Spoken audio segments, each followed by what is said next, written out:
Was this a justified response to the images and the events of the past 24 hours from the US president? It necessitated a response, Dan. Wars, especially wars that are never-ending, and essentially a war that the U.S. has lost the last 20 years, are messy. They end unless there's a decisive victory. And then in this case in Afghanistan, it wasn't. The U.S. sort of lingered on there for 2 decades, expended a lot of blood, a lot of treasure, and it was messy. I think the American public sentiment is in favor of pulling out of Afghanistan. Unfortunately, the way the Biden administration has done it looks a bit hasty and not well thought out.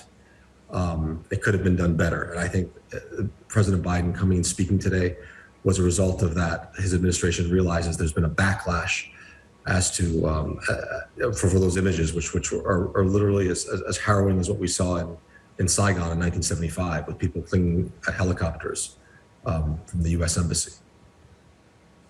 And Amir, certainly a concession from the US president last night as well, saying the collapse of Afghanistan happened much faster than US officials had anticipated. But at the same time, the president also blamed the former Trump administration for inheriting a bad deal and a bad timeline. He also pointed the finger of blame at Afghan leaders for skipping the country and the Afghan National Army for basically failing to fight back. How is this going to land for him politically? Is it going to be a stain on his legacy?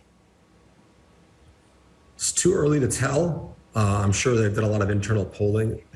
These wars and these deployments of U.S. forces have been a big strain on the psyche of the U.S. population, both in terms of blood, in terms of treasure.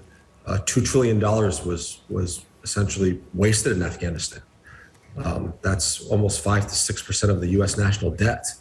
It's very clear the U.S. didn't really get a good return on its investment. The Afghan army folded a week.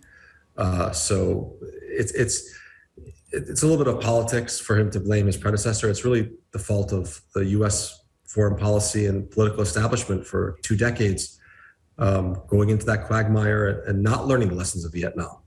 It happened again, unfortunately. It was America's longest war, and a lot of brave servicemen and women, a lot of brave Afghans died fighting it. And it's not really clear now what for. Afghanistan is no better than it was on September the 11th, 2001. The Taliban on the 20th anniversary of 9/11 are going to be back in charge of Kabul.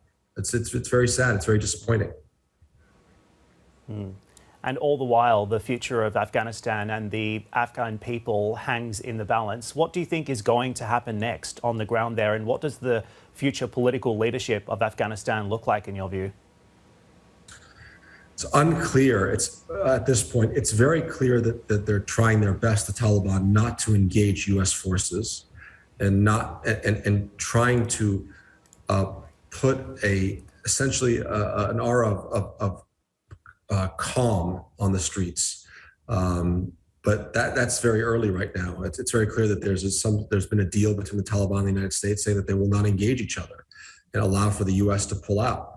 But history is long, and it's going to take weeks and months to see how it's going to go. I'm not very optimistic. The Taliban are a very brutal Islamic, at one point, an Islamic terror organization. They have a very puritanical vision of Islam that's not in keeping with modernity. And I feel terrible for the Afghan people. They're going to really suffer under this.